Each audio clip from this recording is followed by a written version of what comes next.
देखिए, तो हम भारत के लोग का मतलब क्या है, लिखिए। हम भारत के लोग का क्या मतलब है? भारत के निवासी, जो भारत की सीमा के अंदर रहने वाले लोग हैं। तो लिखिए, इसका तात्पर्य है कि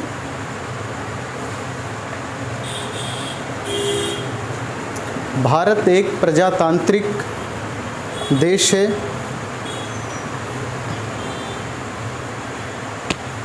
भारत एक प्रजातांत्रिक देश है और भारत में संप्रभुता का सिद्धांत है। और भारत में संप्रभुता का सिद्धांत है।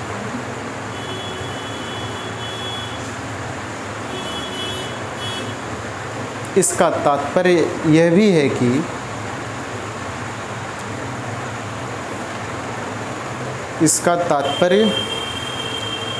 है कि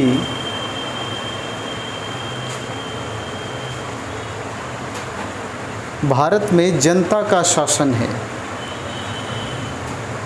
भारत में जनता का शासन है।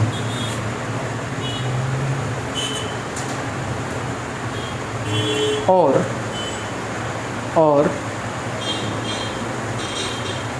भारत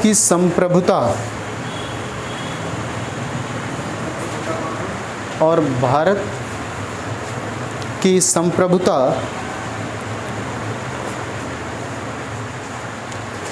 जनता में निहित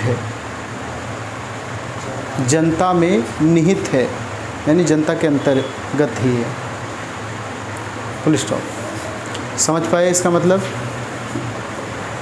वो ये कह रहा है कि भारत में जो शासन है वो राजा का शासन नहीं है, बेसिकली जनता के द्वारा ही संविधान के आर्टिकल्स को यानी अनुच्छेदों को बनाया गया है। और जनता ने ही ये निर्धारित कर रखा है कि हमारा देश कैसा होगा और उसको कैसा चलाएगा। कोई एक व्यक्ति निर्णय नहीं लिया है। इसका मतलब जनता का ही शासन है। भाई 389 लोग मिलकर के संविधान सभा में गए थे ना, 389 लोग, और एक व्यक्ति एक रियासत के क्षेत्र से आ रहा था। मैंने पूरा संविधान सभा को पढ़ाया, उसके अंदर बताया। तो जो 389 लोगों ने मिलकर के संविधान बनाया है वो सभी देश की जनता का प्रतिनिधित्व करते थे। तो इसका मतलब जनता ने बनाया है, उसके ऊपर डिस्कस हुआ है, डिबेट हुआ है। डेमोक्रेसी और मोनार्की में फ़र्क क्या है? मोनार्की के अंदर राजा निर्णय लेता है और उसका निर्णय हर बार हर व्यक्ति के लिए समान रूप से नहीं रहेगा। उसकी इच्छा पर निर्भर करेगा कि हम इस पर्टिकुलर गलती के लिए सज़ा कैसी रखेंगे। सेम गलती के लिए सज़ाएं उसकी कठोर भी और हो सकती है, लेकिन संविधान के अंदर क्या है? एक पर्टिकुलर गलती के लिए पर्टिकुलर सज़ा है ना? वो कोई भी व्यक्ति करे, किसी भी वर्ग का, तो संविधान उसके साथ समान व्यवहार करेगा। तो ये डेमोक्रेसी में ही तो संभव हो सकता है, राजा वाले में तो होगा नहीं। तो इसलिए सारे संविधान के जितने भी 395 आर्टिकल्स हैं वो सारे जनता के द्वारा बनाए गए, अपने लिए उन्होंने बनाया है। इसीलिए इसको बोला जाता है कि जनता का संविधान, जो जनता ने अपने देश को रेगुलेट करने के लिए बनाया। तो हम भारत के लोग का मीनिंग क्लियर हो गया कि संविधान जनता के लोगों ने अपने लिए बनाया है और सर्वोच्च शक्ति जनता ही है भारत के अंदर, संविधान नहीं है। एग्जाम्पल दें, किसान आंदोलन के अंदर शक्तिशाली कौन था? संविधान की जनता। संविधान में तो आर्टिकल भी बन गया, राष्ट्रपति जी ने साइन कर दिया था, पूरी तरह से संविधान का हिस्सा हो चुका था, लेकिन फिर भी उसको संविधान से जनता ने बाहर करवा दिया। इसका मतलब सर्वोच्च शक्ति कौन? जनता। ठीक है। अगली हेडिंग है संप्रभुता।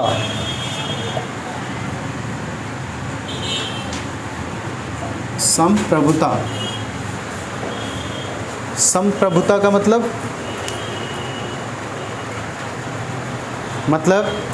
हम किसी के दबाव में नहीं हैं। मतलब भारत का जो शासन होगा वो कोई, जैसे पहले भारत ब्रिटेन के अधीन था, इंग्लैंड के अधीन था, तो भारत को कोई निर्णय लेना पड़ता था तो ब्रिटेन से पूछना पड़ता था। आप स्वतंत्र होकर कोई काम नहीं कर सकते हैं, चाहे आंतरिक शक्ति हो चाहे बाहरी कोई शक्ति हो, भारत के निर्णय पर उनका प्रभाव नहीं पड़ेगा। समझ गए? एग्जाम्पल के तौर पर अभी जो युद्ध हो रहा है रूस का और यूक्रेन का, उस युद्ध के अंदर सारी लड़ाई किस चीज़ की है? इसी की है। सारी लड़ाई इसी की तो है। यूक्रेन कहता है कि हम संप्रभु हैं, मतलब हम अपने देश के निजी फैसले लेने के लिए स्वतंत्र हैं और कैसे फैसले लेंगे ये यूक्रेन डिसाइड करे। रूस इस चीज़ को नहीं होने दे रहा है, बोला नहीं, आप स्वतंत्र नहीं है पूरी तरह से, और अगर वो ऐसा कदम उठा रहा है तो देखिए उसके ऊपर हमले भी हो रहे हैं। समझ रहे हो? तो भारत ने उसको अपने संविधान का हिस्सा बनाया है संप्रभुता को, और साफ पूरी दुनिया को बता दिया है कि हम किसी भी शक्ति के कंट्रोल में नहीं हैं, पूरी तरह से स्वतंत्र हैं, अपने निर्णय लेने के लिए स्वतंत्र हैं। और बाहर की या अंदर की, दोनों की बात कर रहा हूँ। अंदर की का मतलब जैसे आपने ये माओवादी वगैरह सुना है, या बहुत सारे जो प्रेशर ग्रुप सुने होंगे, दबाव समूह सुने हो ना, ये जैसे किसान आंदोलन वगैरह होता है। हालांकि इनडायरेक्टली ये लोग अभी मनवा ज़रूर लिए, लेकिन ये हिंसक तरीके से नहीं मनवाना है। अगर आप हथियार उठा करके सोचेंगे मना लिया जाए, तब ये बिल्कुल नहीं झुकेगा, क्योंकि इसके पास शक्ति है। अनुनय विनय करके भले आप मनवा लीजिए। तो बाहर की शक्तियाँ या अंदर की शक्तियाँ, कोई भी शक्ति हो, भारत किसी के कंट्रोल में निर्णय नहीं लेगा। संप्रभु का मतलब यही है। ठीक है? जैसे आप संप्रभु हैं क्या? आप परिवार के सदस्य हैं, है ना? तो क्या आप लोग अपने निर्णय के लिए संप्रभु हैं? नहीं है। आपके निर्णय के ऊपर कंट्रोलिंग पावर है ना? तो समझ जाओ। लिखिए, यह एक ऐसी परिशुद्ध, यह एक ऐसी परिशुद्ध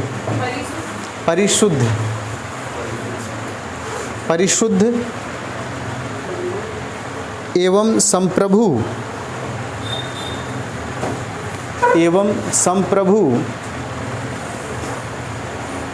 सत्ता का घोतक है। घोतक, घाघड़ी, घोतक मतलब इंडिकेट करता है, प्रदर्शित करता है। सत्ता का घोतक है जिस पर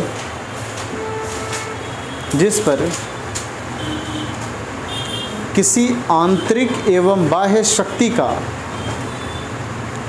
जिस पर किसी आंतरिक एवं बाह्य शक्ति का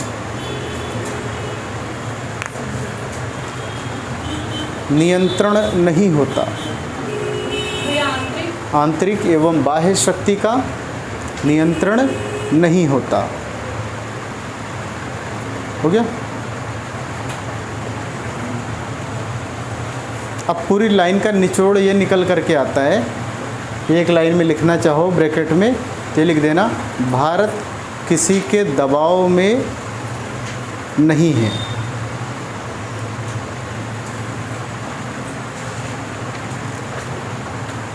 हो गया?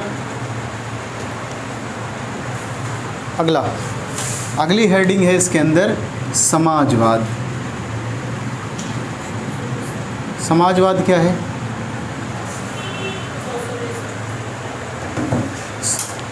सोशलिस्ट, यानी समाजवाद क्या है? मतलब क्या है? समाजवाद का मतलब क्या है? वो सोशोलॉजी की ठीक ठाक ज्ञाता है, आप बताइए साहब। समाजवाद का अर्थ क्या हुआ? समाज को देखते हुए कार्य करना।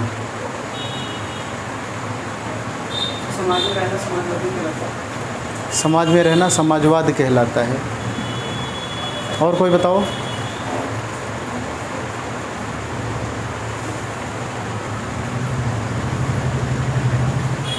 और बोलो, तुम बताओ लास्ट में, समाजवाद क्या है?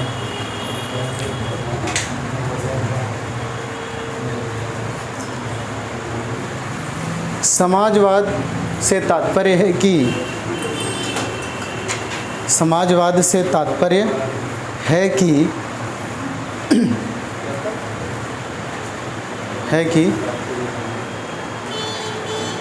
सामाजिक,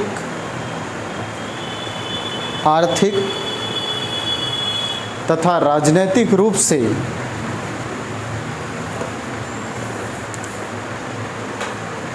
सभी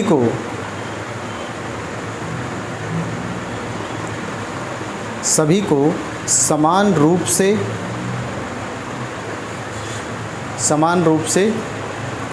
अधिकार प्राप्त हो, समान रूप से अधिकार प्राप्त हो।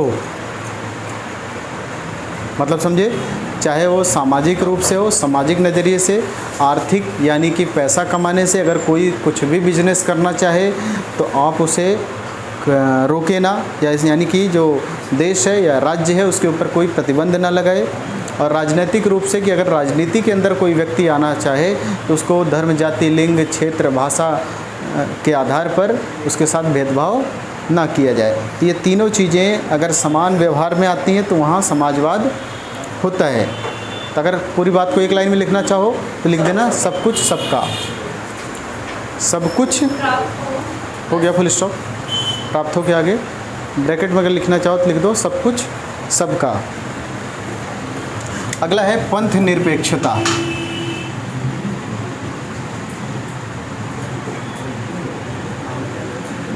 पंथ निरपेक्षता, पंथ निरपेक्षता। धर्म निरपेक्षता तो सुना ही होगा आप लोगों ने, है ना। पंथ निरपेक्षता क्या है बताओ।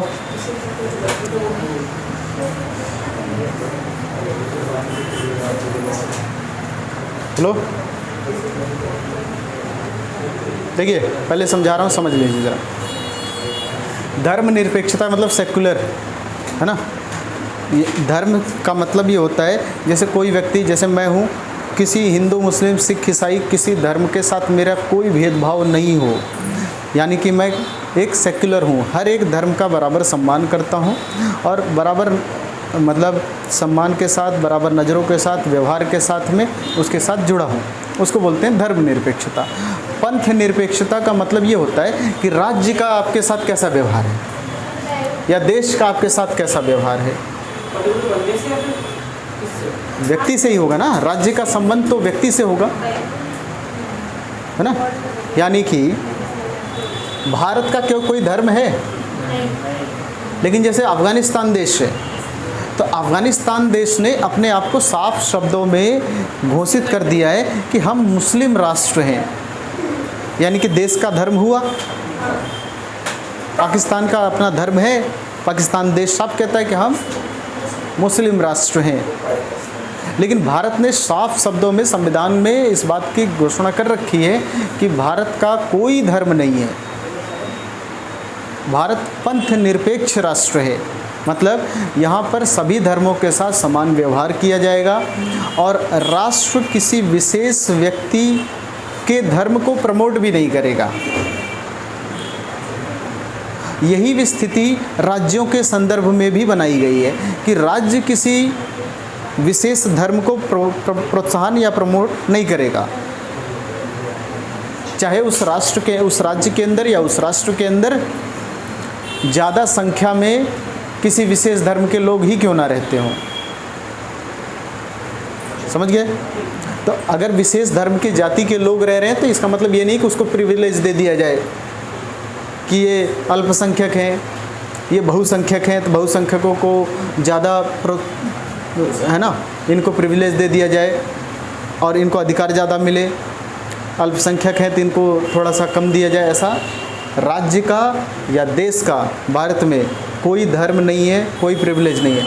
लेकिन एक अपवाद भी मिलेगा तुम्हें कि भारत का कोई धर्म तो नहीं है लेकिन भारत के लोगों का धर्म होगा, ऐसा संविधान ने माना है। हम भेदभाव नहीं करेंगे लेकिन लोगों के अपने अपने धर्म होंगे। बिल्कुल गलत है, बिल्कुल गलत है, लेकिन पूरी तरह से गलत भी नहीं है। देखिए क्या धर्म में सबको बराबर, सभी के दुबे चौबे झा पांडे शुक्ला तिवारी सबको बराबर कर दो, है ना, सबके टाइटल हटा के पीछे लिख दीजिए भारतवासी, है ना। मान लीजिए भारत, अब भाई भारतवासी अगर धर्म लगाते तो भारत से किसी को खतरा है क्या? देश से किसी को खतरा थोड़ी हो सकता है। हमको या तुमको देश से डर लगता है? नहीं डर लगता है। भारत से किसी को नहीं डर लगता है। भारत में रहने वाले विशेष धर्म के लोगों से डर हो सकता है ना। तो अगर भारतवासी नाम के पीछे लगा रहा है तो सब बराबर हो गए, जाति में भी धर्म में सब बराबर हो गए। लेकिन अब कैसे चिन्हित करें कि कौन व्यक्ति आर्थिक रूप से पिछड़ा है? और ये ध्यान रहे, हम किसी व्यक्ति को जब आरक्षण देते हैं तो उसके इकोनॉमिकल स्टेटस के आधार पर देते हैं, ये ध्यान रखिएगा। वो ये एससी कैटेगरी का है, ये जनरल कैटेगरी का है, कैटेगरी के आधार पर नहीं दिया जाता। जो आरक्षण की व्यवस्था है वो आर्थिक व्यवस्था है, ना कि उसकी धार्मिक या जातीय व्यवस्था है। क्या? हाँ हाँ होता है, बिल्कुल होता है, क्योंकि पूरी मिसयूज जैसे हो गया कि जैसे मान लीजिए संविधान के अंदर इसका वर्णन किया गया बी आर अम्बेडकर जी के द्वारा कि 10 साल तक के लिए आरक्षण व्यवस्था रहेगी। अब 10 साल के बाद राजनीतिक दलों ने उसको अपना हथकंडा बना लिया। अदरवाइज़ व्यवस्था ये होनी चाहिए थी कि आरक्षण का अगर आप उसके अंदर प्रावधान लाते हैं तो उसके अंदर एग्ज़िट गेट भी तो रखो। जैसे किसी व्यक्ति को आरक्षण मिल गया, अब वो कहे कि नहीं हम पिछड़े हैं। क्यों पिछड़े हो भाई? अब वहाँ पर जैसे मान लीजिए कि थोड़ी देर के लिए हमारे देश के राष्ट्रपति महोदय जो हैं वो एससी कैटेगरी से आते हैं, रामनाथ कोविंद जी शेड्यूल्ड कास्ट हैं, एससी कैटेगरी के हैं। अब वो कहें कि नहीं हम दलित हैं, तो आप दलित कैसे रह गए भाई? आप आईएएस थे, आईएएस के बाद में विभिन्न विभागों के सचिव रहे, उसके बाद में आप गवर्नर के पद पर रहे, आज देश के सर्वोच्च पद पर हैं आप, राष्ट्रपति के पद पर, फिर भी आप दलित हैं। तो अगर उनका पीछे का परिवार इस बात की मांग करता है क्योंकि हम दलित हैं हमको आरक्षण दो, तो ये व्यवस्था तो उनके साथ नहीं होनी चाहिए ना। आपका स्टेटस तो उठ चुका है तो आपको आरक्षण से बाहर करना चाहिए, लेकिन भारत के अंदर अभी इस चीज़ की व्यवस्था ही नहीं रखी गई। ये एक लूप होल है, इसके अंदर एक एग्ज़िट गेट ज़रूर होना चाहिए था। हालांकि आरक्षण की व्यवस्था भेदभावपूर्ण व्यवस्था है देखा जाए तो, और आप लोगों को ऐसा लगता होगा कि हमारे साथ तो भेदभाव किया जा रहा है, एक व्यक्ति को आरक्षण दे रहे हो, एक व्यक्ति को आरक्षण नहीं दे रहे हो। मान लेते हैं हमारी पीछे की आर्थिक दशाएं, चाहे सामाजिक चाहे आर्थिक, समृद्ध थी, आज समृद्ध नहीं है। तो आज नहीं है तो आज के आधार पर हमको भी आरक्षण का उतना ही लाभ मिलना चाहिए जितना एससी कैटेगरी वाले को मिल रहा है, चाहे हम जनरल से ही क्यों ना आते हों। ऐसा महसूस होता होगा। तो अगर समानता के आधार पर देखोगे, समानता इक्वलिटी के आधार पर, तो आपको साफ लगेगा कि हाँ भेदभाव हो रहा है और हो भी रहा है, सच्चाई है। लेकिन अगर इक्विटी समता के आधार पर देखोगे तब लगेगा कि नहीं, इनको प्रिविलेज मिलना चाहिए, क्योंकि ये हज़ारों साल से पिछड़े थे, इनको मौका ही नहीं मिला। भाई वो शुद्ध गरीब है ना, आप मिलावटी गरीब हो। पहले अमीर थे, फिर गरीब हुए, फिर अमीर हो जाएंगे, लेकिन वो पहले भी गरीब था, उससे पहले भी गरीब था, आज भी गरीब। इसके बाद का नेक्स्ट टाइम पे करेंगे पंथ निरपेक्ष लिखवा करके, ठीक है।